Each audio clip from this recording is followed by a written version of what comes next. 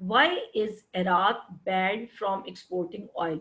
If it were allowed, how much oil Islamic countries would supply to the world?